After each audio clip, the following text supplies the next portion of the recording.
proposé par Hype FM.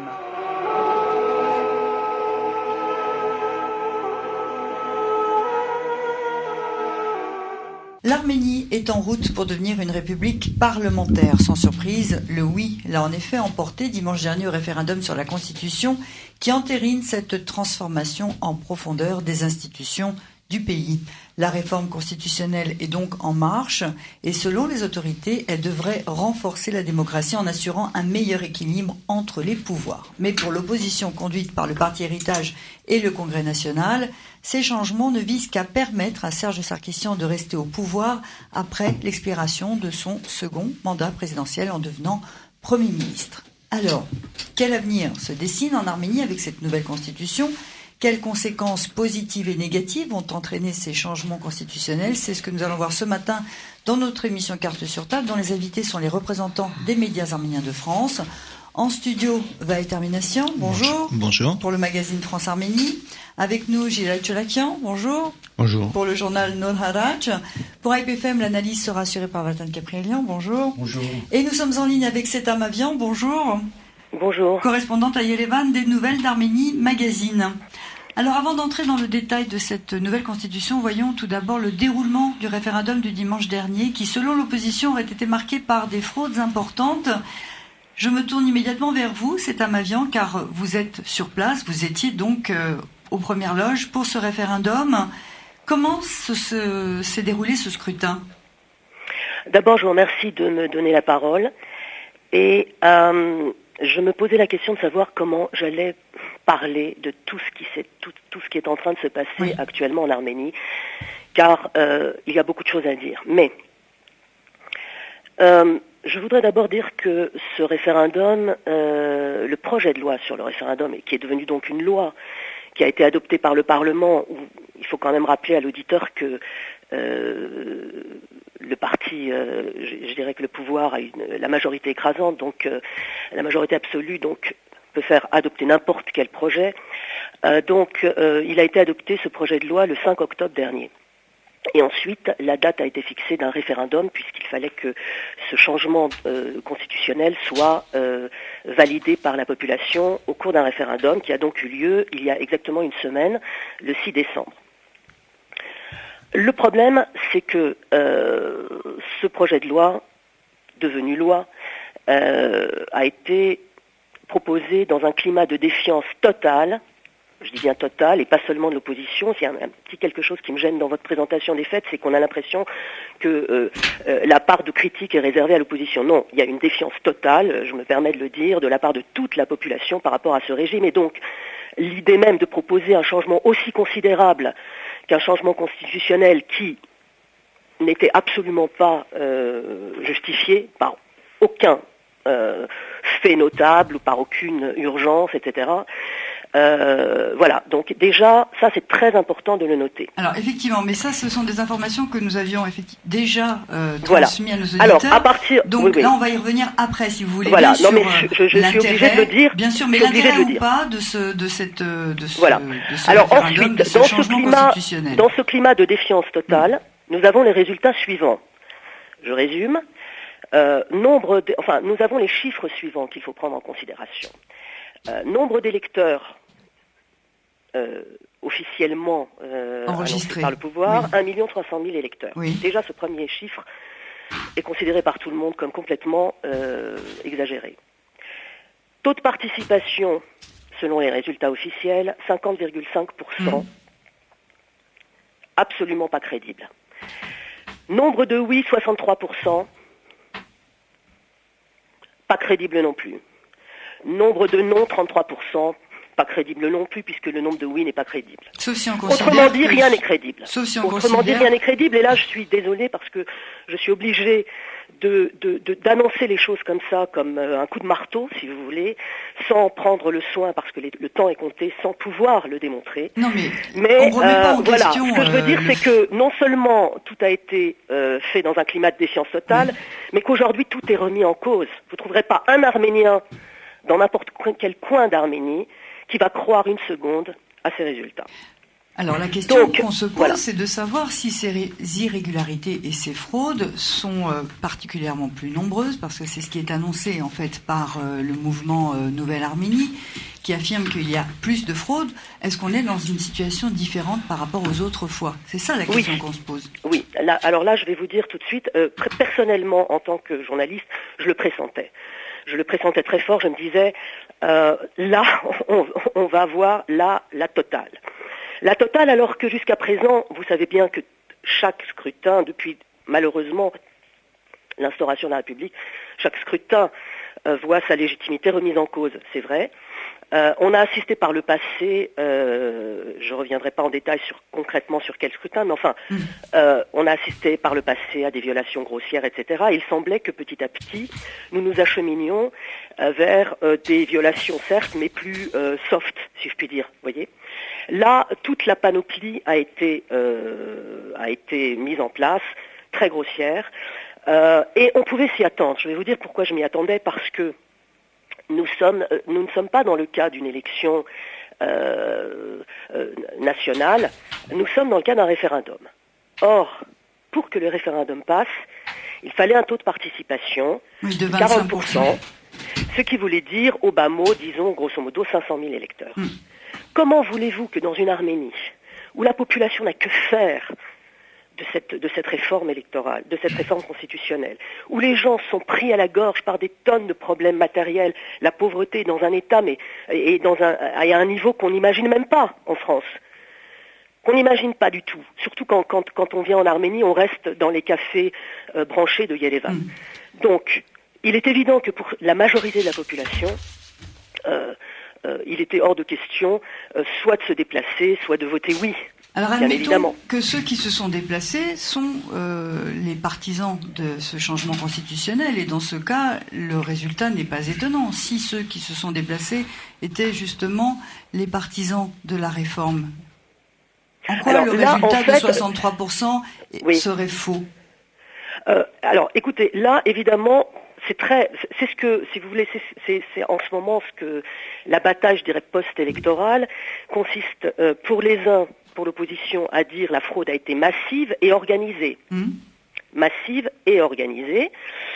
Pour le pouvoir, il s'agit de dire oui, nous reconnaissons qu'il y a eu des incidents regrettables, mais ça ne remet pas en cause l'ensemble du scrutin. C'est d'ailleurs un discours qu'on entendait aussi autrefois. À chaque élection. Oui, bon. À chaque élection. Voilà, le procureur général de la République l'autre jour, quand je dis l'autre jour, je crois que c'était hier, il me semble, est intervenu parce que M. Gostanian, à la télé, est intervenu, il a fait une conférence de presse. Et donc, c'était amusant parce qu'il disait, j'essaie de vous retrouver ce qu'il disait. Il disait, parce que les journalistes l'interpellaient justement sur cet état de fait, et il disait, écoutez, c'est pas parce que on est alerté, puisque vous savez que les gens peuvent alerter, ils appellent, ils disent, il s'est passé un truc, moi j'ai été témoin de telle chose, etc., etc. Donc il disait, c'est pas parce qu'il y a une alerte. Qu'on peut en déduire une déclaration, qu'on peut faire une déclaration. Je ne sais pas si en France il y a un terme en français il y a un terme plus adéquat, en arménien c'est ça, une déclaration de fait frauduleux.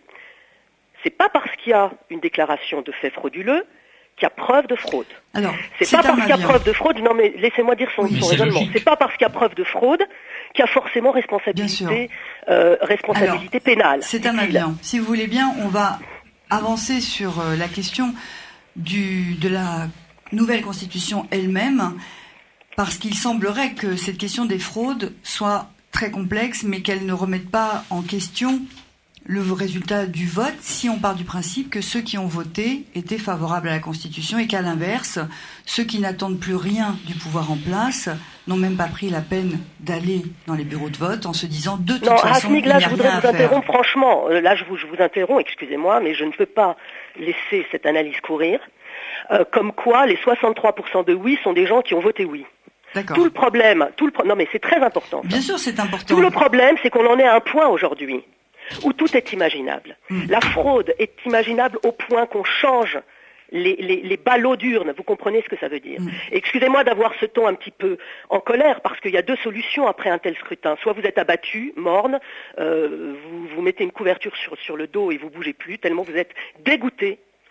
Soit vous êtes combatif, en colère, et ça devient insupportable. Aujourd'hui, on en est à un point où on pense que oui, effectivement, et on a des témoignages. Attendez, il faut quand même que je vous dise que les réseaux sociaux sont inondés de témoignages avec des photos, des vidéos, etc., etc. Je parle pas en l'air, mais je peux pas tout vous expliquer. Oui, mais c'est donc ce que je veux dire, c'est que c'est très important, et laissez-moi terminer là-dessus, c'est 63%. Ça ne veut pas dire qu'il y a eu 63% de oui. C'est très important. Aujourd'hui, on sait qu'il y a plein de ballots qui ont été échangés. On imprime la fraude est quelque chose que vous n'imaginez même pas qu'un citoyen arménien de France et un citoyen français normal et qui se respecte n'imaginent pas en Arménie. Et aujourd'hui, la fraude, on pense aussi qu'elle est organisée au sein même de la Commission centrale électorale, évidemment.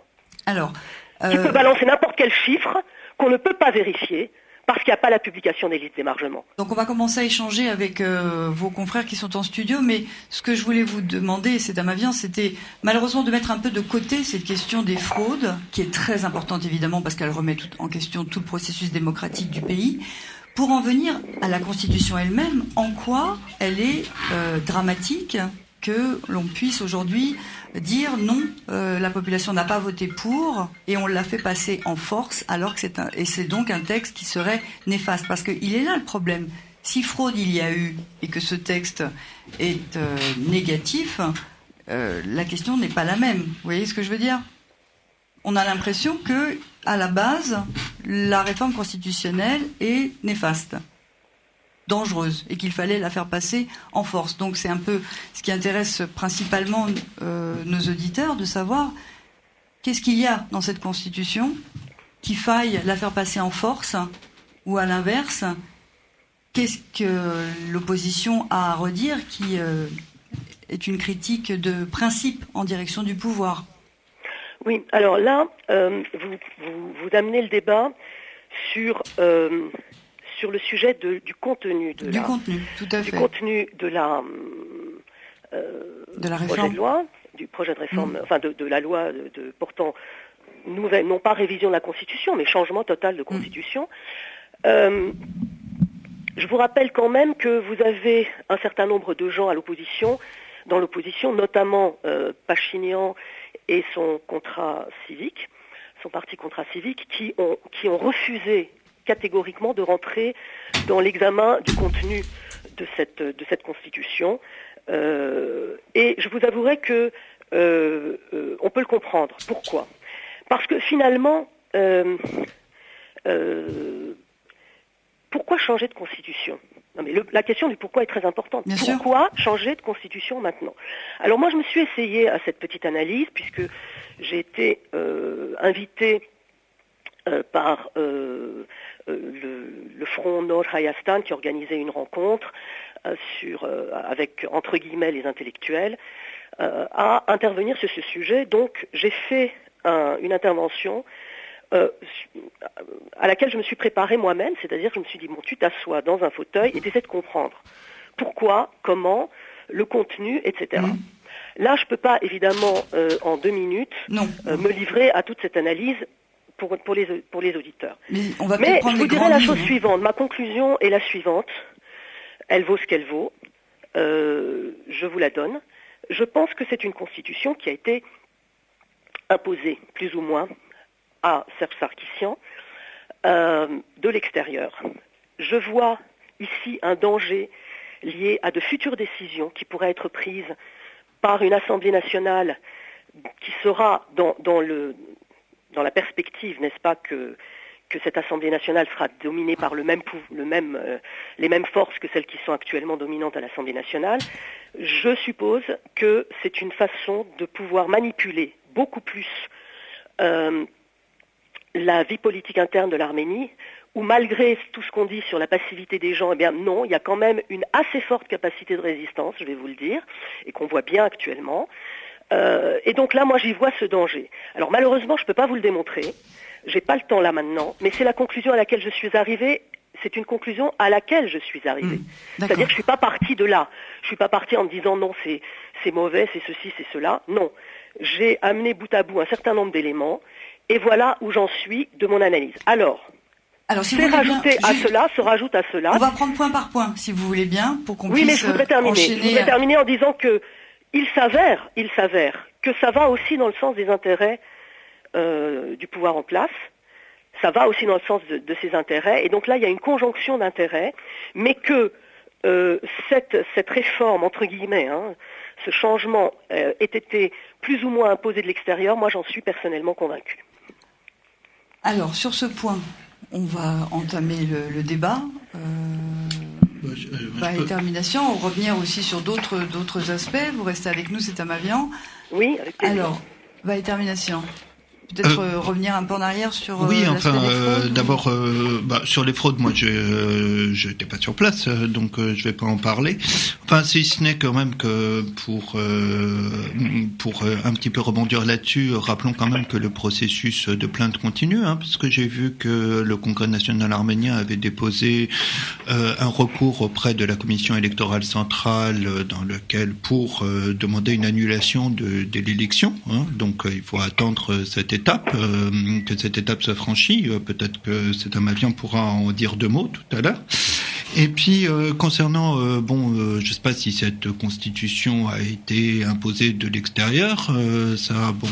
C'est difficile à dire. Enfin, rappelons quand même que tout de même qu'avant l'élection présidentielle de 2013, la réforme de la Constitution figurait parmi les demandes de l'opposition, que ce soit qui était alors constitué autour du bloc avec le parti Tashtak, le parti Arménie Prospère, le Congrès national arménien, et puis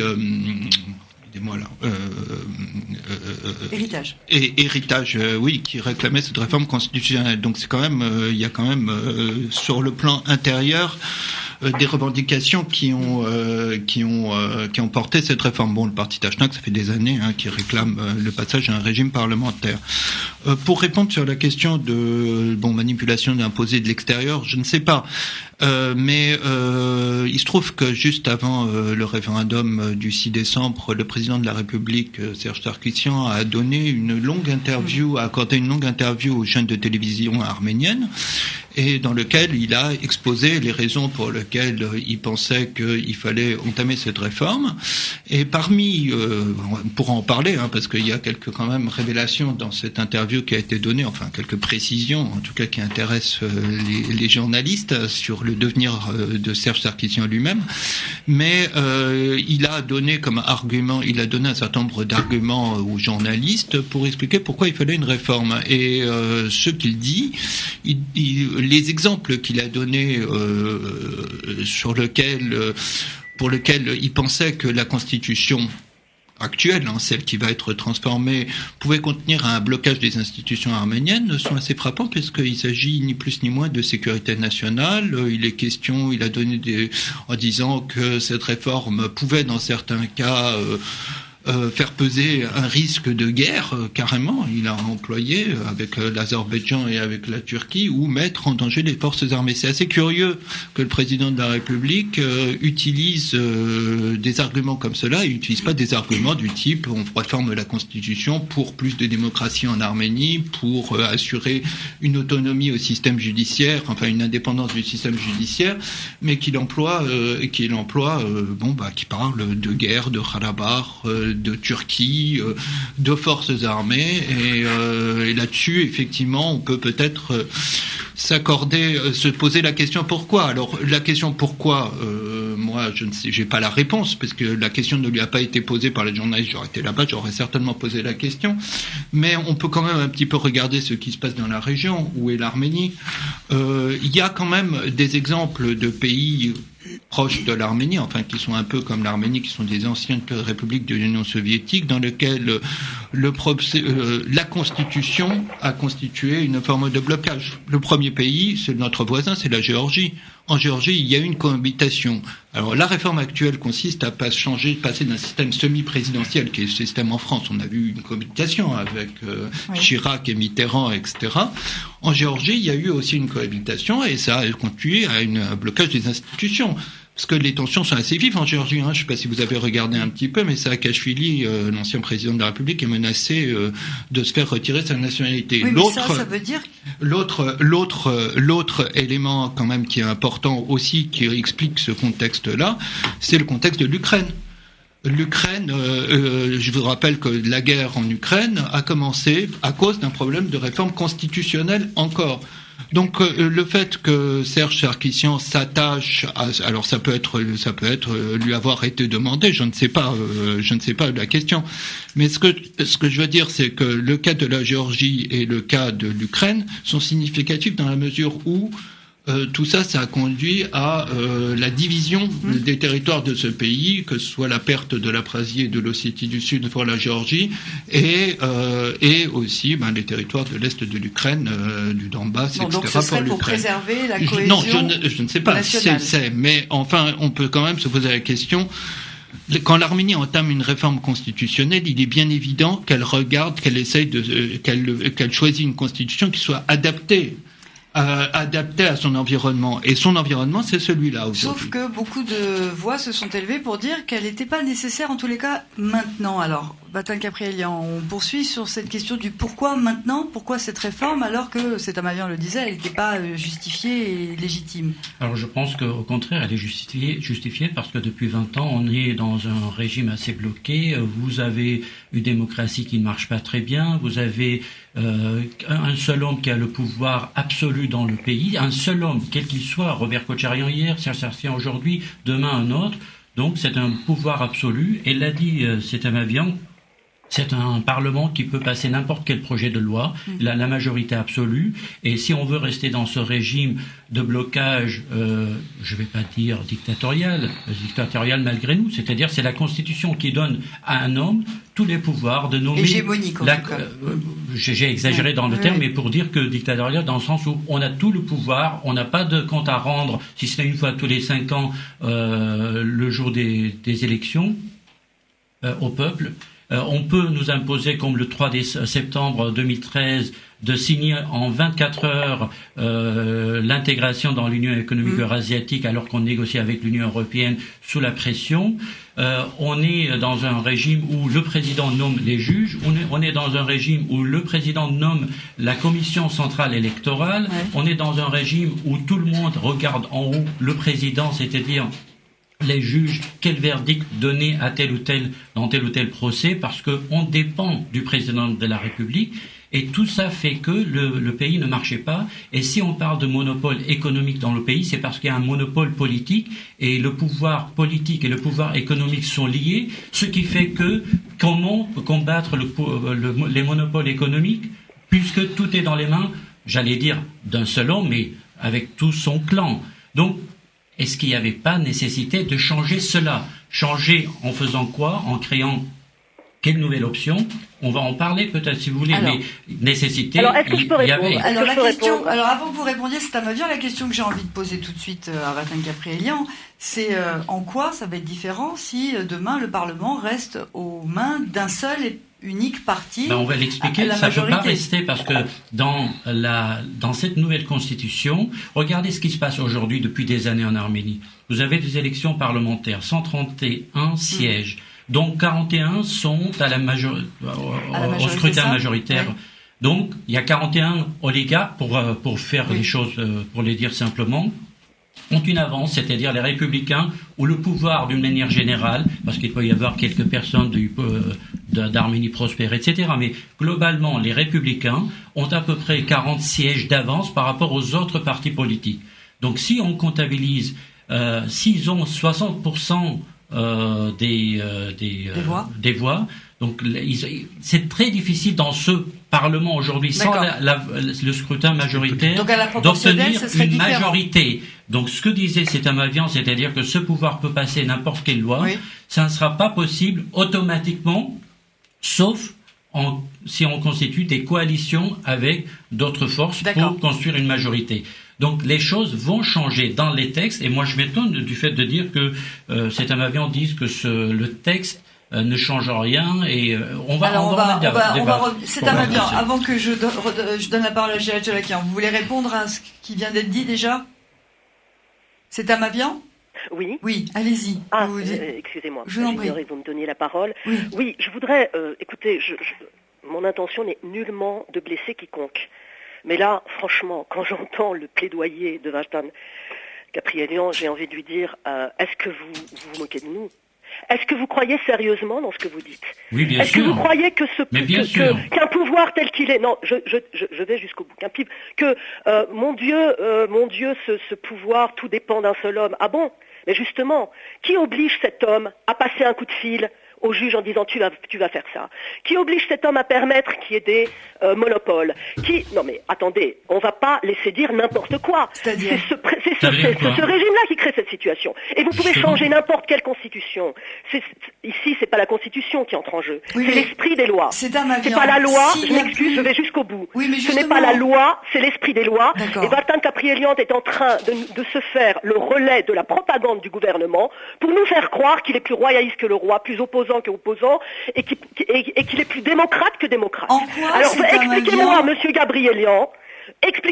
Gabrielian, demain, avec la majorité qui va être constituée avec les mêmes qu'aujourd'hui, c'est-à-dire Arménie Prosper, Efer Atashnak Tutyun qui se dévoie totalement depuis des années, et Parti républicain, vous voulez me dire ce qui va changer quand l'esprit des lois n'est pas respecté? L'esprit des lois n'est pas respecté. Qui obligeait le pouvoir à faire à organiser la fraude? Et si vous me le permettez, à la fin, je donnerai 2 petites anecdotes personnelles. Alors, c'est qui vous permettra de voir à quel... Alors, il y a eu une coupure. On va rappeler tout de suite Setamavian.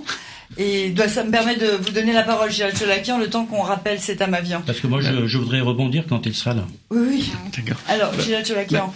Merci pour cette invitation. Je voudrais dire que cette réforme constitutionnelle, c'est la 3e fois que l'Arménie va au référendum, enfin pour change sa constitution. Non, pas change. Si, enfin c'est la 3e fois qu'il y a des réformes constitutionnelles. La première fois, c'était la constitution actuelle, la constitution de l'indépendance qui a été votée en 95.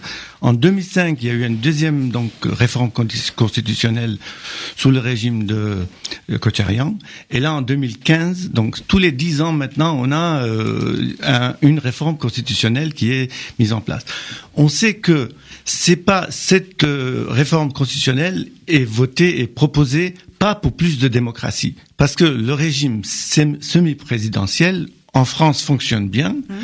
Il n'y a pas de fraude, il n'y a pas de moins de démocratie que dans les pays européens, mais c'est une manière de rééquilibrer les forces et surtout d'adapter la Constitution à l'oligarchie qui est mise en place. Aujourd'hui, Serge Sarkissian, il est l'homme fort du régime. Personne ne peut contester son pouvoir. Il a le pouvoir absolu et il a une légitimité qu'il a acquise au fil des ans, malgré le fait que l'élection présidentielle était entachée de fraude massive, et donc tout le monde l'a constaté, comme aujourd'hui. Et lui-même, il sait bien que quand il se présente ou quand il propose une réforme constitutionnelle, ça va être entaché de fraude, parce qu'il connaît bien le système de l'intérieur même. Mais alors, pourquoi il va à cette réforme constitutionnelle? Pourquoi il propose la réforme constitutionnelle? Parce que, je pense, en l'état actuel des choses, le système politique et le système économique sont usés, ne peuvent plus assurer la défense de l'État. Et surtout, cet État, la Troisième République a été créée, mise en place avec une calamité, une guerre d'indépendance du Haut-Karabakh.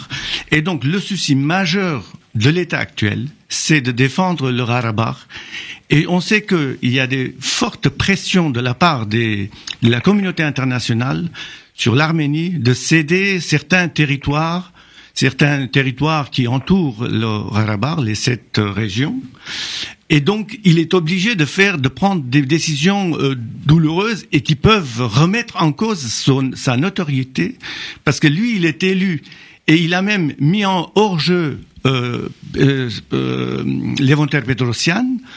Ils l'ont fait démissionner pour maintenir le pouvoir, pour avoir la main mise sur le destin du Karabakh, ne pas céder même pas 1 centimètre. Et donc là, aujourd'hui, actuellement, on sait que sur le front, il y a beaucoup d'affrontements qui sont en cours, et que l'Arménie est face à une défense du Karabakh qui devient de plus en plus difficile du fait du dépeuplement, du fait de la crise économique. Et donc, ce passage au régime parlementaire permet au pouvoir en place de maintenir son pouvoir, c'est-à-dire le pouvoir de l'oligarchie. D'une autre façon. D'une autre manière, oui. C'est-à-dire que c'est plus démocratique, alors. Là, c'est pas une question de démocratie pour moi.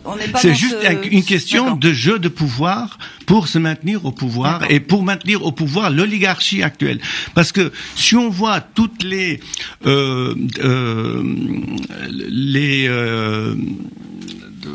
tout ce qui est les droits de l'homme et puis les atteintes aux droits de l'homme qu'on perçoit surtout de la part des gens du pouvoir, des oligarches.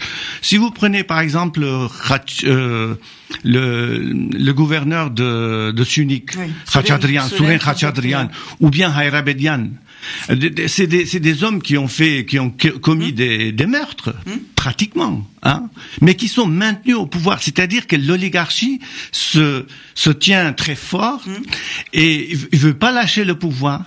Mais en tout cas, si ils vont à cette réforme constitutionnelle, il y a que derrière des raisons objectives de maintien du pouvoir en place. Voilà. Alors, est-ce que cette réforme parlementaire, justement, cette réforme constitutionnelle, qui permettrait le passage à un régime parlementaire, donnera moins de poids à ces oligarques? C'est ce que vous étiez en train d'expliquer, Vatan Kaprielian, et c'est Amavian était en train de vous répondre quand la ligne a été coupée. Je voudrais juste qu'on revienne à un ton un peu plus modéré et moins accusateur, puisque là, vous êtes là en tant que journaliste et personne n'est là pour représenter aucun parti et aucun camp. Donc, c'est Amavian, je vous redonne la parole. Mais Vatan Kaprielian voulait avant réagir à cette accusation que vous avez formulée juste avant que ça coupe. Juste pour information, nous sommes sur cette antenne très critiques à l'égard de ce pouvoir, l'oligarchie, les monopoles, les politiques économiques, sociales et la politique étrangère. Je veux dire, on ne peut pas être proche d'un pouvoir. On ne peut pas être accusé de vouloir défendre le pouvoir, être plus royaliste que le roi. C'est pas le sujet et je vais pas m'arrêter sur cette question et sur cette accusation. Mais ce qui est important, c'est de savoir réellement, objectivement, qu'est-ce qu'il faut faire dans ce pays pour qu'on change. Est-ce que on garde cette constitution telle qu'elle est et on donne au futur président tous les pouvoirs qu'a ce président et le président précédent. C'est-à-dire, est-ce qu'on va retomber dans les fraudes électorales? Et d'ailleurs, je dois dire juste une parenthèse que il faut le dire très fortement. S'il y a fraude, et il y a eu fraude, des fraudes massives et organisées, certes, il faut les dénoncer, comme on le fait à chaque lendemain d'élection en Arménie, puisque rien ne change dans ce pays, et on le dit avec beaucoup d'amertume et de regret, notre pays n'est pas en train d'avancer dans la voie de la démocratisation. Pourquoi ? Parce que rien n'oblige ces gens qui sont au pouvoir de jouer le jeu de la démocratie, puisque ce jeu de la démocratie ne leur conviendrait pas. C'est-à-dire que pourquoi faire venir d'autres gens, pourquoi laisser de la place aux autres? Et tout le système est basé sur la mainmise d'un seul homme ou d'un seul clan sur l'ensemble du pays. Mais et c'est ce qui va changer. Voilà. Justement. En quoi ça va être différent avec cette réforme constitutionnelle? Alors, je voulais vous poser juste une question. En quoi c'est plus démocratique quand un chef d'État est élu pour une fonction honorifique par le Parlement plutôt qu'au suffrage universel? Qu'est-ce qu'il y a déjà ce changement-là? Le pouvoir remis aux mains d'un Premier ministre. Alors, quelle est la différence? C'est pas ça restera l'homme fort du pays. Ça restera l'homme fort, mais pas aussi fort qu'est le président aujourd'hui. Pourquoi? Il faut répondre à cette question. Parce que, d'abord, l'élection parlementaire s'est inscrite dans la Constitution. Parce que la Constitution, c'est plein de notions qui seront renforcées par des lois qui seront votées par ce présent l'actuel Parlement ou le Parlement qui suivra. Mais dans cette Constitution, il y a déjà un texte qui dit il n'y a plus d'élection au scrutin majoritaire. Ce qui fait que les Harabedagan, les républicains qui ont, Setamavien l'a dit, la possibilité de voter seul n'importe quel projet de loi, ils auront beaucoup plus de mal à le faire parce que toutes les données montrent depuis toutes les élections que les républicains seuls, sans le scrutin majoritaire, n'ont jamais pu construire une majorité absolue au Parlement. Donc, ce qui fait qu'on tombe dans un système, si vous voulez, à l'israélienne, ou un peu à la turque dans l'ancien régime, où il faut composer avec d'autres forces, ou alors avoir une majorité absolue dès le départ. Non, mais là, excuse-moi, Vartan, tu anticipes sur la réforme d'une réforme du code électoral qui n'est pas encore faite. Rappelons quand même. Le point que je viens d'évoquer, il est inscrit dans la Constitution. Non, mais dans le point qui est évoqué, il évoquait la possibilité d'un second tour et la possibilité de donner une prime à celui qui arriverait, en tête du second tour, c'est-à-dire dans lequel il aurait une majorité net. Il aurait ou il aura. Alors, il aura. On va pas rentrer dans ce détail-là parce que ce qui compte, c'est qu'on passe au scrutin à la proportionnelle. Non, la dernière version ne dit pas, mais il est bien précisé que à partir de maintenant jusqu'au mois de juin, le Parlement arménien va examiner un code électoral dans lequel on aura les précisions relatives à ça. Ce qui est dit dans la Constitution, dans le texte sur lequel les citoyens arméniens se sont prononcés, il est dit que il y aura un second tour qui permettra de donner. Ce qui compte, c'est que le scrutin est à la proportionnelle, sera à la proportionnelle. Non, mais je veux dire, si au premier tour un parti n'obtient pas la majorité des voix, il y a de second tour. Ce que je veux dire, c'est qu'il y aura forcément une majorité au Parlement. Oui, pour un groupe, sans coalition. Mais c'est logique, c'est comme partout. Mais sauf que ça sera plus un seul parti. Ça pourra. Ça peut être un seul. Ça peut être évidemment. Alors, c'est Amavian, je reviens vers vous. J'ajoute une question en vous donnant la parole. Pour rebondir sur ce que vous venez de dire, Vartan, en quoi ça empêchera demain les Républicains d'organiser des fraudes massives pour que même à la proportionnelle, ce soit encore les Républicains qui l'emportent? Je pense que c'est Amavian, c'est l'argument qu'on peut opposer. Mais justement, c'est une construction de l'État qu'on est en train de voir naître. C'est-à-dire que c'est pas la fin, cette constitution. C'est un début d'un changement, mais c'est une grande révolution quand même, parce que je souhaite vraiment qu'on rentre dans le texte, parce que parler d'une manière subjective, de dire que moi je suppose que cette constitution elle est imposée par l'extérieur, c'est un avis. Mais moi, juste sur le concret du scrutin, la question qui se posera, étant donné que toutes les élections ont été émaillées de fraudes massives, qu'est-ce qui empêchera demain ces oligarques qui soutiendront les candidats républicains de tout mettre en œuvre pour que, même à la proportionnelle, il y ait un passage en force de la majorité qui donc conservera toujours le pouvoir et qui désignera comme Premier ministre un homme qui remplacera le président. Mais alors, on va rester dans la même configuration. Non, il y a des éléments de réponse à cela. C'est-à-dire qu'aujourd'hui, c'est le président de la République qui nomme le président de la Commission centrale électorale et de la commission. Et cette commission nomme toutes les commissions, les sous-commissions dans toutes les régions, etc. Ce qui fait qu'il y a une mainmise, un contrôle d'une personne ou d'un seul pouvoir sur les fraudes, l'organisation des fraudes et la couverture des fraudes.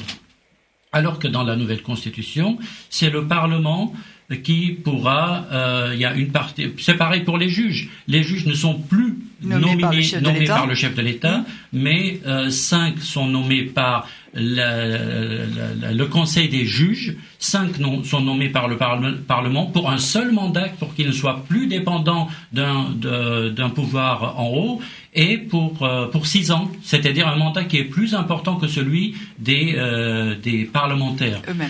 Donc, il y a des nuances. Des nuances très importantes qui changeront la donne. Après, si vous me parlez de comment dire, est-ce que la volonté politique est là au rendez-vous pour mettre en application facilement ou difficilement tout cela? Je vous l'accorde, dans ce pays-là, les choses sont très, très difficiles.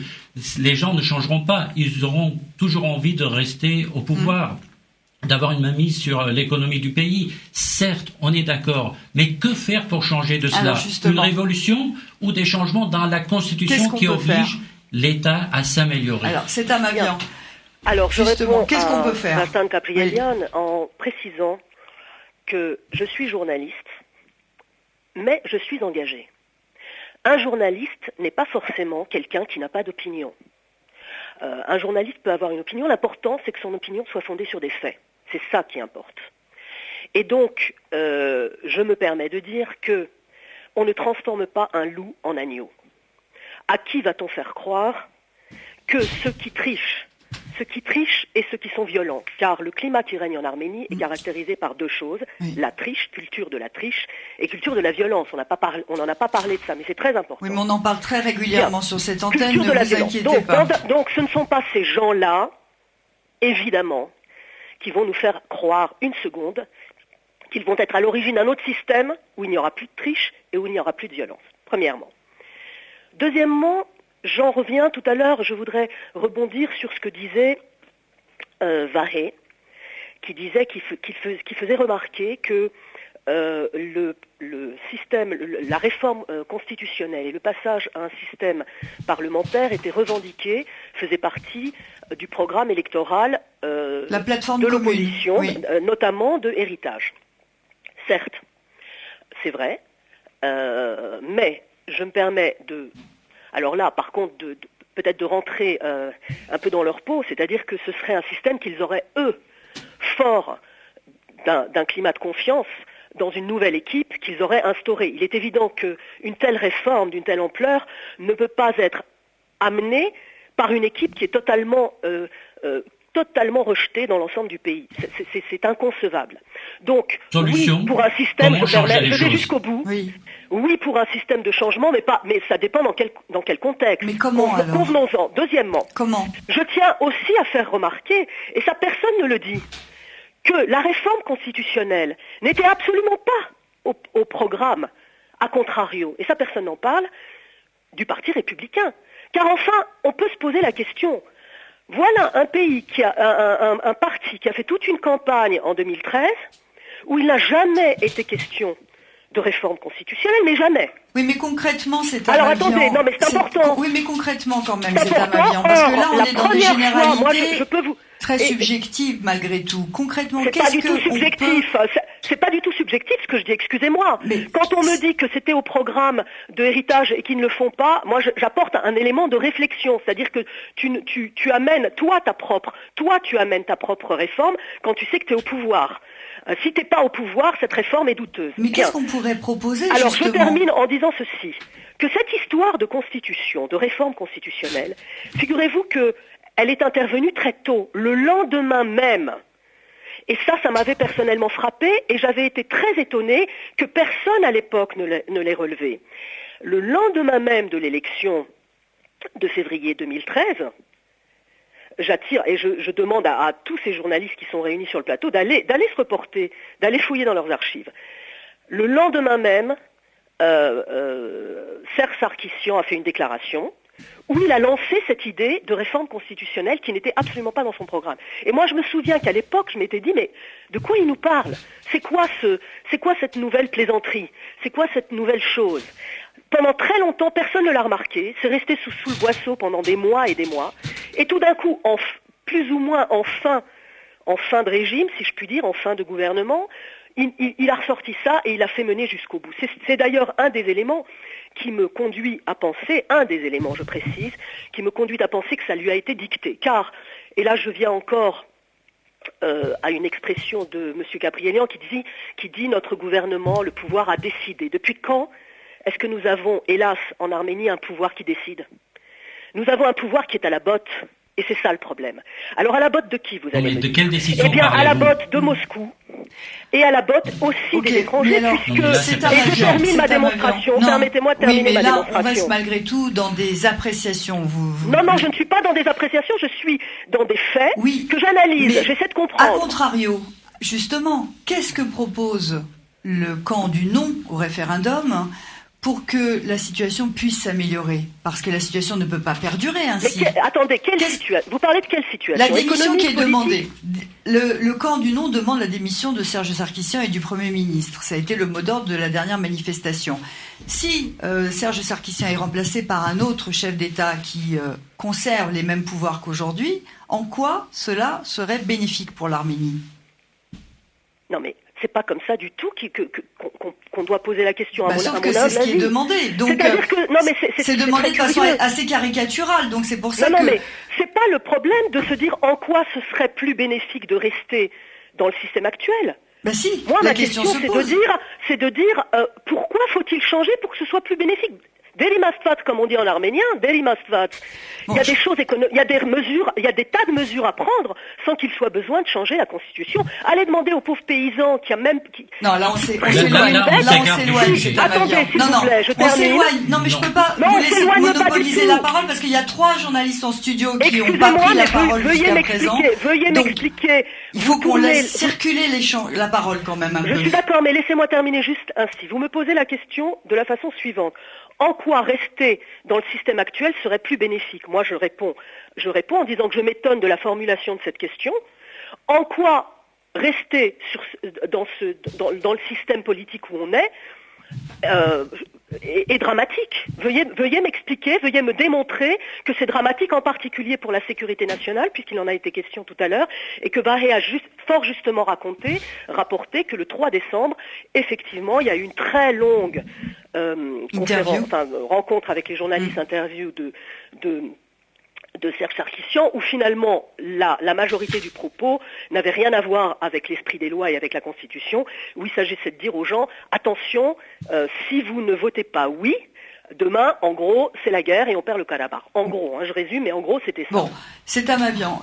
Juste pour poursuivre, parce que là, la parole ne circule pas. Gilad Cholakian, on vous a pas entendu beaucoup est-ce que je présent. pourrais dire, Oui, par rapport à... Non, mais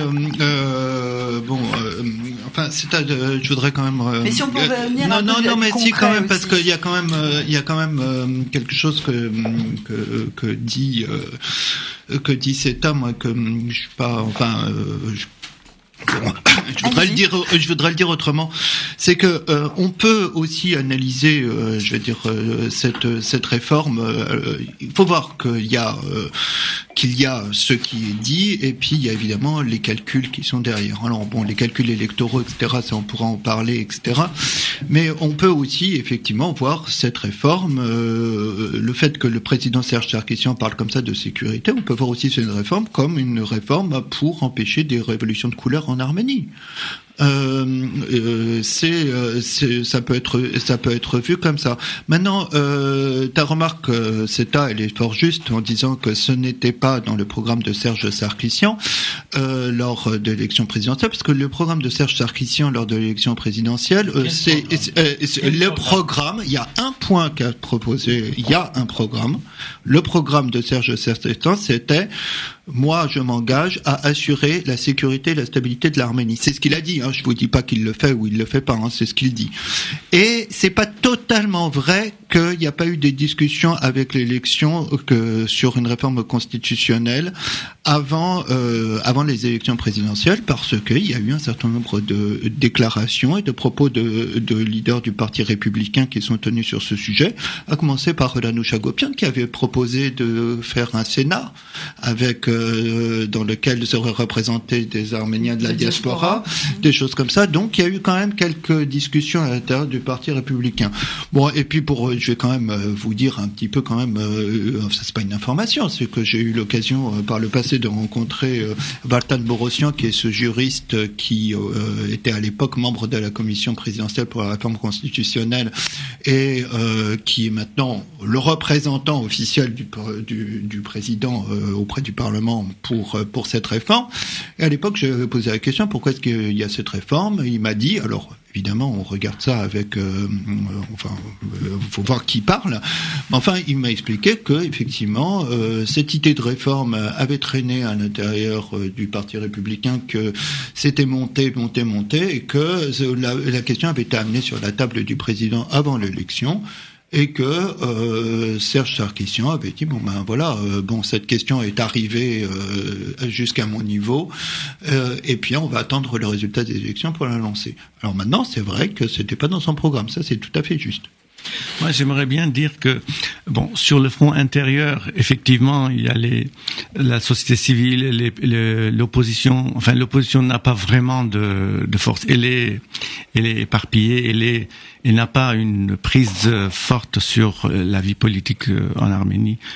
Et pour différentes raisons.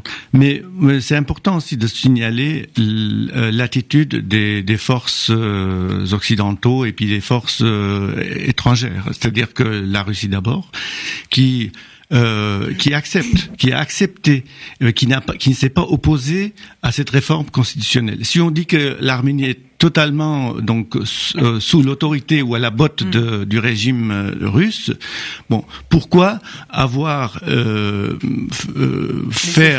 opérer une réforme constitutionnelle et puis de s'éloigner du modèle constitutionnel russe? Parce que le modèle constitutionnel russe, c'est quand même le régime parlementaire. J'ai répondu à cette question. Attendez. Gérard, j'ai répondu à cette question parce qu'il faut manipuler l'Arménie.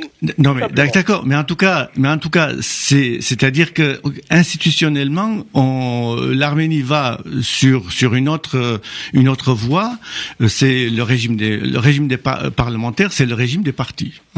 Alors, et puis l'Occident aussi dit ferme les yeux à toutes les fraudes, ne manifeste pas, ne s'oppose pas à cette réforme constitutionnelle. Mais la Commission de Venise dit qu'elle est bien. Alors elle est bien, d'accord. Oui, non, mais d'accord. C'est-à-dire que ils n'ont pas ils acceptent. C'est-à-dire qu'il y a un consensus international pour ce changement politique, parce que, à mon avis, c'est la seule raison de cette réforme constitutionnelle, c'est la résolution du problème du Karabakh, c'est-à-dire la cession des territoires qui entourent Karabakh. Donc, qui font partie du Karabakh. Qui font partie du Karabakh. Oui, alors donc, c'est une condition sine qua non, de cette réforme conditionnelle, le but majeur, suprême de cette réforme. Donc, à cette mon avis, réforme viserait à, comme le disait tout à l'heure cet Amavian, à exercer une pression sur l'Arménie pour qu'elle cède sur le territoire. C'est un avis. Il y a un autre avis qu'on peut manifester. Je vois pas les arguments là-dedans. Excusez-moi. L'autre argument qui est dans la Constitution est que, au lieu d'imposer à un seul homme, comme je le disais tout à l'heure, comme le 3 septembre 2013, de signer en 2 heures une intégration à l'Union économique eurasiatique, dans un régime parlementaire, comment ça se serait passé ? Poutine ne pourra pas le faire avec une telle force, avec une telle facilité. Expliquez-nous comment ça aurait pu se passer alors, avec un régime parlementaire. Dans un régime parlementaire, c'est le Parlement. Il y a un Premier ministre qui ne décide pas, c'est le Parlement. Un régime parlementaire, c'est pas un régime d'un Premier ministre. Oui. Le Premier ministre dépend du Parlement. Évidemment, si l'homme qui va devenir Premier ministre, il a une majorité, il est tranquille, mais s'il y a des coalitions, s'il y a des oppositions... Mais sur cet exemple, Martin, en quoi ça serait différent? Ça aurait pris quelques heures de plus, c'est tout, peut-être? Non, il y a tout un processus... Mais si vous avez 80% du Parlement, évidemment, c'est quelques heures de plus. Oui.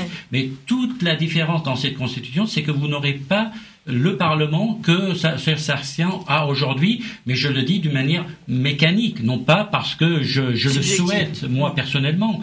Non, c'est parce que l'élection se passe différemment.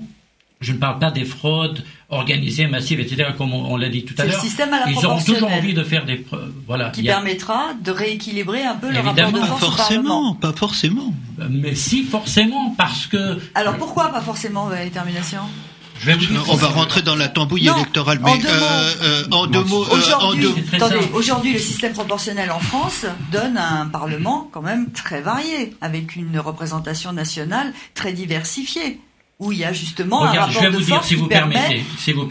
En Arménie, il y a une élection, par exemple la présidentielle. Celui qui gagne, il a 51%, l'autre il a 49%. Une fois celui qui a 49%, le lendemain il n'a plus rien. Dans un régime parlementaire, quand vous avez 49%, je prends ça à titre d'exemple, vous avez une présence très importante qui vous permet d'avoir un poids dans le Parlement. En plus, cette Constitution donne à l'opposition d'une manière mécanique la possibilité de choisir, c'est-à-dire si vous voulez monter une commission d'enquête dans ce Parlement d'aujourd'hui, vous pouvez pas. C'est impossible. La majorité ne vient pas à la séance, boycotte les séances, et cette commission d'enquête n'existe pas. Et dans cette nouvelle constitution, celui qui est à l'initiative d'une commission d'enquête sur un sujet, peu importe lequel, il devient le président de cette commission, et si les autres ne viennent pas, la commission d'enquête a lieu. Et c'est très important dans un régime ou dans un pays où, comme Setamavian le disait aussi, il y a de la corruption, il y a plein de problèmes. Pareil pour certains postes, par exemple le président de la Banque centrale, le président de la Cour des comptes, le procureur général. Ils sont aujourd'hui nommés par un seul homme, alors que dans ce nouveau régime, il va y avoir une répartition. Et ça, c'est quelque chose qui va donner plus d'oxygène à la vie politique arménienne. Ça n'est pas une fin en soi, mais c'est le début d'un changement radical dans l'exercice de la politique en Arménie. Et ça, au-delà du fait qu'on n'a pas confiance en ce gouvernement et qu'on se dit rien ne va changer, et les gens ont raison de ne pas avoir quelque part confiance à ce pouvoir qui pendant 20 ans, même si les têtes ont changé, a montré qu'il n'était pas si démocratique que ça. Ça, c'est compréhensible, cette méfiance du pouvoir. Mais si on veut parler objectivement des textes de la Constitution et ce que cette Constitution va imposer, qu'ils le veuillent ou pas, et là se pose la question, mais pourquoi ces gens-là, les républicains qui ont le pouvoir, accepteraient du jour au lendemain de perdre de leurs atouts et de leurs possibilités dans ce régime? Parce que, à mon sens, il y a quelque chose qui est très évident, et on le voit en Arménie depuis quelques manifestations depuis l'été dernier, qu'il y a un vent de revendications qui souffle dans le pays, et on sent le danger. Le pays est à genoux économiquement, donc ça peut plus durer, et ce régime a peut-être eu l'intelligence de se dire, l'intelligence pour eux, que au lieu de tout perdre, on perdra beaucoup de nos prérogatives, mais on restera quand même au pouvoir. C'est un jeu qu'il faut accepter ou pas, mais en tout cas, c'est la réalité des choses. Alors, sur cet aspect très concret du scrutin à la proportionnelle, Setamavian, est-ce qu'on peut lui trouver à redire? Parce que, comme vient de l'expliquer Vatin Gabrielian, l'élection présidentielle, effectivement, on a vu des candidats battus par Serge Sarkissian qui avaient quand même recueilli un nombre de voix très important, qui sont tombés dans l'oubli derrière, qui n'ont pas conservé de force au niveau politique. Si demain le Parlement est élu au scrutin à la proportionnelle, il y aura une représentation. On a de nouveau perdu Setamavian. Donc, effectivement, il y aura une répartition. Il y aura une répartition des forces qui donnera normalement la possibilité d'un échange et d'un jeu politique démocratique comme on le connaît. Alors là, Setamavian, on l'a perdu, mais je vous pose la question à vous, messieurs, parce que vous n'êtes peut-être pas 100% d'accord avec cette démonstration. Ou est-ce qu'en toute objectivité, on ne comprend pas pourquoi l'opposition aujourd'hui, le Congrès national et Héritage, s'insurge de la sorte contre cette réforme? Il est où le problème de fond? Je pense que d'abord, pour une réforme constitutionnelle, il faudrait qu'il y ait un consensus interne de toutes les forces politiques pour opérer ce changement. Donc, il n'y avait pas ce consensus pour ce changement, malgré le fait que certains partis politiques réclamaient et revendiquaient une réforme constitutionnelle pour avoir pour assainir et pour équilibrer les forces au sein du pouvoir. Mais du fait que c'était une initiative personnelle du président et sans concertation avec les forces de l'opposition, donc il y a eu concertation. Non, pas en tout cas selon les termes, c'est-à-dire qu'il n'y avait pas un contrat au départ, il n'y avait pas un contrat, une plateforme de réflexion pour opérer la réforme constitutionnelle. Il n'y avait pas les éléments nécessaires, c'est-à-dire qu'il n'y avait pas au départ un consensus des différentes parties et puis de se réunir autour d'une table pour rédiger les principes de cette ensemble. Voilà, c'est ça. Mais est-ce que vous ne pensez pas non, attendez, pour qu'ils nous en parlent ensemble, il faut qu'ils soient favorables. Alors que ils étaient favorables au départ parce que c'était une revendication. Héritage, oui. Héritage était favorable. Certes. Non, mais est-ce que vous ne pensez pas que... Attends, si tu permets, Gilles, la Constitution actuelle autorise le président de la République à proposer une réforme de la Constitution par référendum. C'est ses prérogatives. D'accord. Là, c'est parfaitement, c'est parfait consensus ou pas. Il propose une réforme parce qu'il pense que parce qu'il pense que c'est utile pour le pays. Voilà. Moi, je vois pas. Mais alors, pourquoi les forces de l'opposition se sont insurgées contre cette réforme? C'est la question qu'on se pose. Ils s'insurgent contre cette réforme parce que ils voient qu'ils estiment, et ils n'arrêtent pas de le dire, que le but de cette réforme, c'est de maintenir Serge Sarkisian au pouvoir après 2018. Tu veux dire que c'est une posture? C'est une posture d'opposition.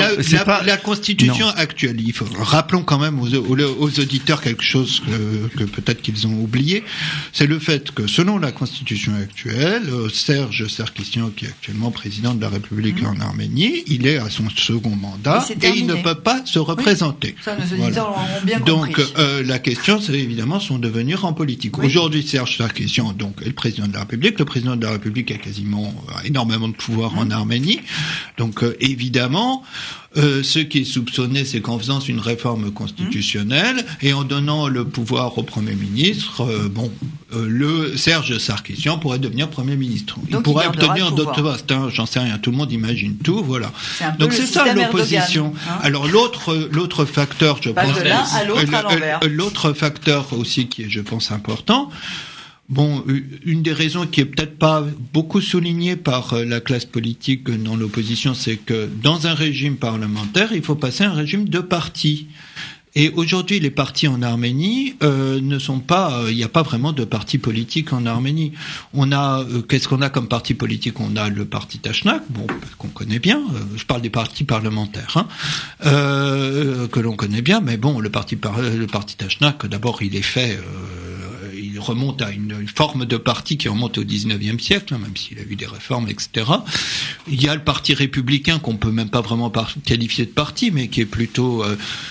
qui est le parti du pouvoir en tout cas. Et puis en dehors de ça, on peut pas vraiment parler de partis politiques. C'est pas des organisations structurées, c'est organisé autour de quelques personnes. Et donc le problème, c'est pas vrai quand tu dis qu'il y a pas de parti. Il y a des partis, il y a même il y a une opposition. Mais pourquoi je parle excuse-moi, laisse-moi terminer si tu permets. Ce que je veux dire, c'est que pour aller dans une élection parlementaire, et ça suppose, les partis politiques vont devoir être obligés de s'allier, de se structurer, de s'organiser. Tout à fait. Ouais. Et ça, c'est extrêmement compliqué dans un pays comme l'Arménie. Il faut avoir, c'est pas qu'un problème culturel, c'est un problème d'environnement socio-économique qui empêche, qui rend ce type d'entreprise extrêmement difficile pour un leader politique. Les gens, un parti politique, c'est aujourd'hui en Arménie, c'est quelque chose qui permet à un leader d'émerger, à un homme politique d'émerger. C'est un soutien à un leader. C'est pas un groupe de gens. Justement, non mais excuse-moi, en 2008, il y avait bien un leader et puis qui a été contesté et puis il y a eu des meurtres. Donc c'est pas vrai quand tu dis qu'il y a pas eu de leader. Hague, il avait un leader et puis il y avait beaucoup d'alliances. Je te dis pas le contraire, mais d'abord. Il y avait beaucoup d'alliances. Excuse-moi. On va pas s'apesantir. Elles sont pas tenues. Elles sont pas tenues ces alliances. Le Hague, il a éclaté. Mais il faut que vous arriviez à parler chacun à votre tour et à oui, mais en tout cas, c'est-à-dire, pour moi, c'est très important cette idée de concertation. C'est-à-dire que quand on dit réforme constitutionnelle, mais il faudrait que le pouvoir envoie des signaux à l'opposition, pas seulement sur la réforme constitutionnelle, mais sur la vie politique, que cette opposition participe participent au niveau parlementaire même à la prise des décisions, aux différentes à la vie législative, alors que de toutes parts elle est écartée, cette opposition, et on lui impose une réforme constitutionnelle pour dire que oui, on va changer pour le mieux cette vie politique. Alors, ça tient pas debout. Le raisonnement ne tient pas debout. C'est à l'envers, bien sûr.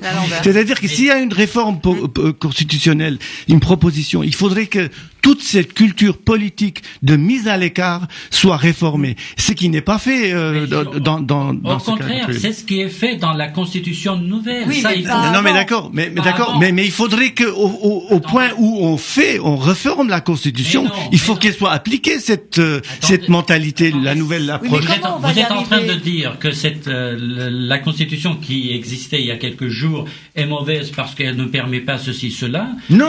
Non, je parle pas de la Constitution, je parle des hommes, de l'homme politique. Écoutez, je vais vous dire une chose. Les hommes, à la rigueur, on s'en fout. Parce que les hommes ont envie d'avoir le pouvoir. Celui qui est contre, il y en a plein, ceux qui sont contre ces changements constitutionnels, je dis pas tout le monde, mais beaucoup d'entre eux qui ont la prétention de devenir président de la République d'Arménie, c'est comme Mitterrand, qui a longtemps combattu la Ve République et puis arrivé au pouvoir, ça lui allait très très bien.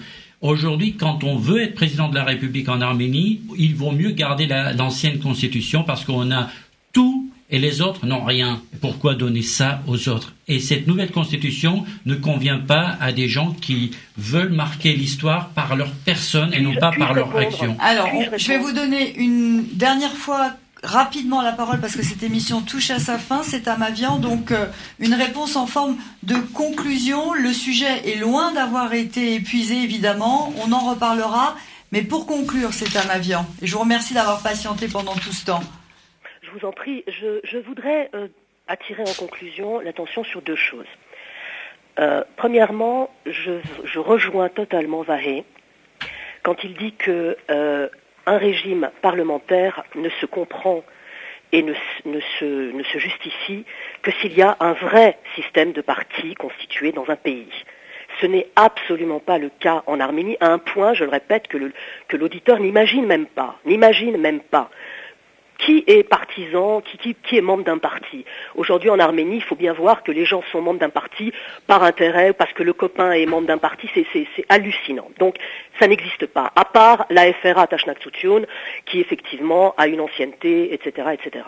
Donc ça n'existe pas, et dans ces conditions, prétendre faire croire aux gens qu'on va instituer un système parlementaire, c'est une plaisanterie. Deuxième point. Je voudrais tout de même dire que l'opposition, malgré tous ses faiblesses, ses défauts, etc., et quand je dis opposition, je ne parle pas seulement des partis, je parle d'une certaine façon du mouvement oppositionnel qui inclut tel et tel citoyen isolé et les ONG, etc., les activistes, les militants, etc., ont montré et continuent à montrer une assez forte, réaction.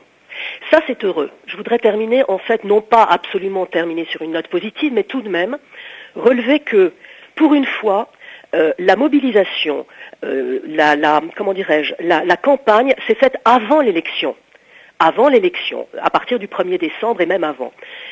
Elle continue. Oui. Elle continue, il va y avoir encore des actions. Certes, tout le monde est conscient que ça ne remet pas en cause, hélas, je dirais hélas, parce que quand il y a le moindre doute sur une légitimité, j'estime personnellement que c'est pas acceptable. Mais bon, donc, ça va être entériné, mais nous avons aussi pu remarquer, lors de ce vote, qui a fait l'objet d'analyses très pointillistes, très poussées, en très peu de temps, et d'une façon, je dirais presque à l'européenne, qui est étonnante, ça aussi c'est positif. On a pu remarquer que là où il y avait, en fait, ne serait-ce qu'une personne un petit peu combative dans un bureau de vote, un petit peu solide, parce qu'il faut être solide, il faut être prêt à assumer les injures, la violence, etc. Et en plus les ruses. Dès qu'il y a une personne un petit peu, il y a eu de très nombreux exemples pour montrer que une personne pouvait arrêter un certain nombre de fraudes, pouvait entraîner un changement de situation. Ça, c'est très, très, très important. Et de ce point de vue-là, je voudrais dire que, vous savez, il y a en Arménie 1997 bureaux de vote, en gros 2000. Pour qu'il y ait un contrôle du vote efficace, ça veut dire 4000 personnes, parce qu'il faut au moins 2 personnes par bulletin de vote. Donc, aujourd'hui, je crois que, et là j'assume le fait de sortir un petit peu de mon rôle, puisque je le répète, je suis journaliste, mais je crois que nous avons aujourd'hui le devoir en diaspora, de ne pas considérer que l'Arménie c'est l'Arménie et je m'en lave les mains et je me contente de faire des analyses à la radio. Non.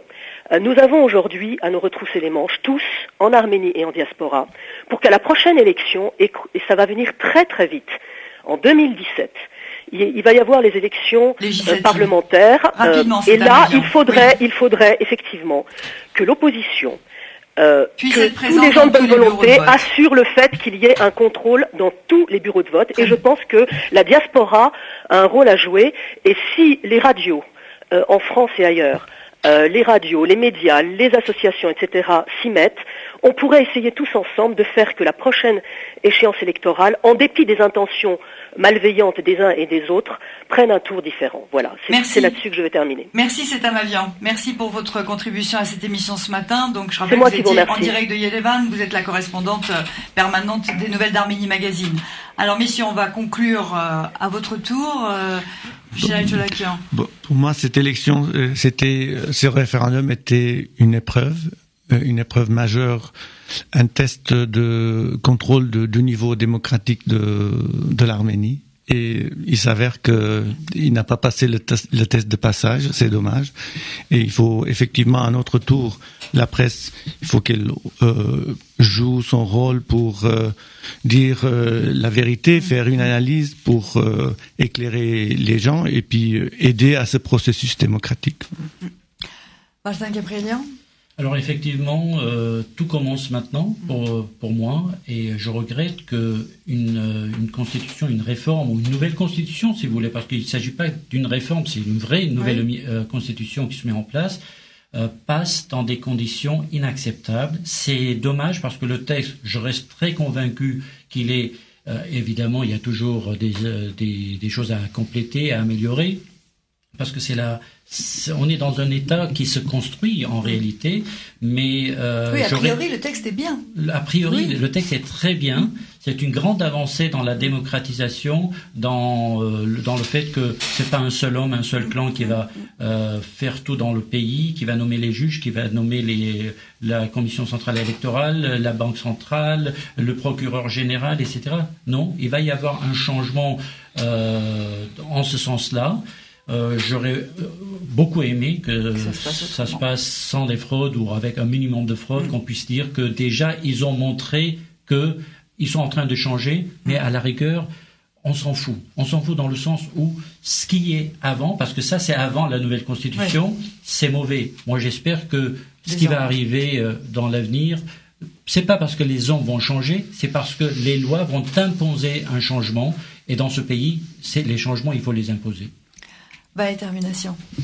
Moi, je voudrais rappeler simplement le fait que tout n'est pas terminé, que après ce vote de cette constitution, il y a l'implémentation de cette constitution, qu'il y a un certain nombre d'échéances qui attendent l'Arménie dans les prochains mois, qui risquent d'être difficiles. En réalité, je trouve que Serge Sarkissian l'a pas mal exprimé au cours de cette interview qu'il a donnée le 3 décembre.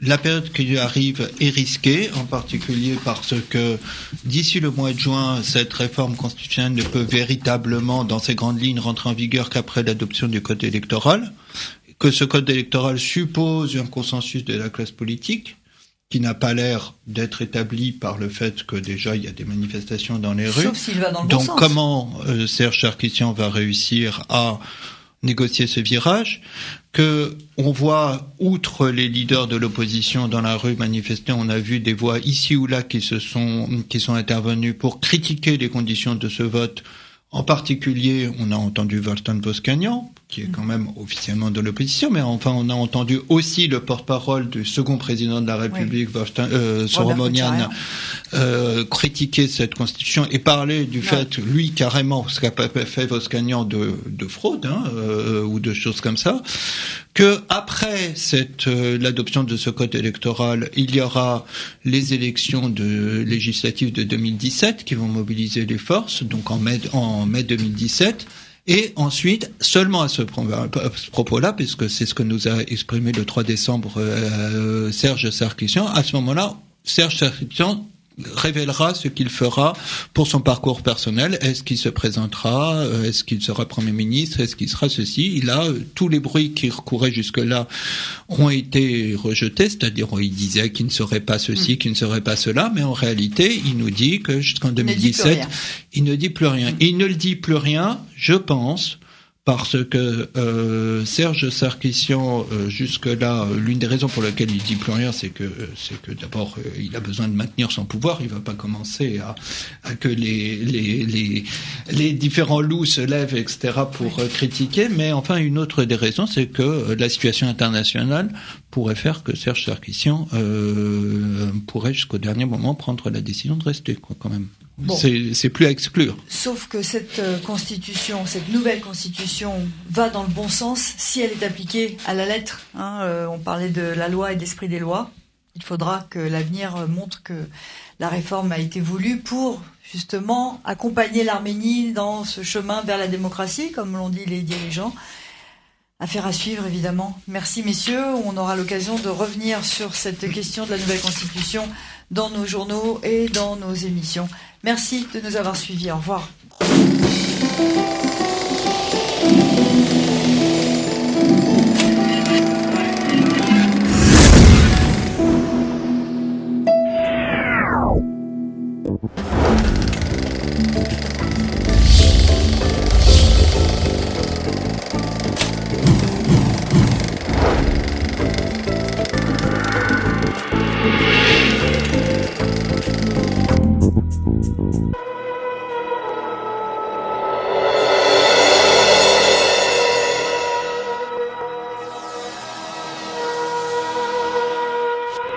Sur table. Une émission proposée par Hype FM.